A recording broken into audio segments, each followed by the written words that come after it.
అందరికీ నమస్కారం. Hide and seek ఒక interesting suspense new pattern movie.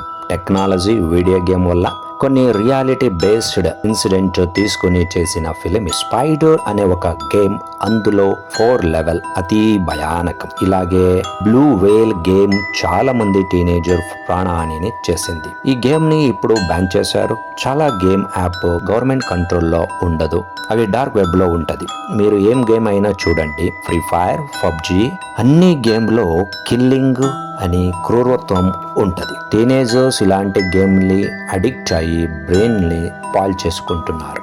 అలాంటి గేమ్ లో మైండ్ లో క్రుయాలిటీ పెరుగుతుంది. ఫిలిం స్టార్టింగ్ నుంచి క్లైమాక్స్ వరకు సీట్ ఎడ్జ్ లో కూర్చుని ఫిలిం చూడాలి. అలాగా సస్పెన్స్ ఉంది. Hero investigation, lady police officer, doctor, ఇలాంటి క్యారెక్టర్స్ ఉన్నాయి. ఒక సీన్ కూడా కదలకుండా చూసేలాగా ఉంది సినిమా. ఫిలిం టైటిల్ పర్ఫెక్ట్ గా సూట్ అయ్యింది. క్లైమాక్స్ సీన్ కి అందరికి హార్ట్ బీట్ స్పీడ్ గా కొట్టుకోవాలి, అలాగా ఉంది climax scene. Thank you for watching.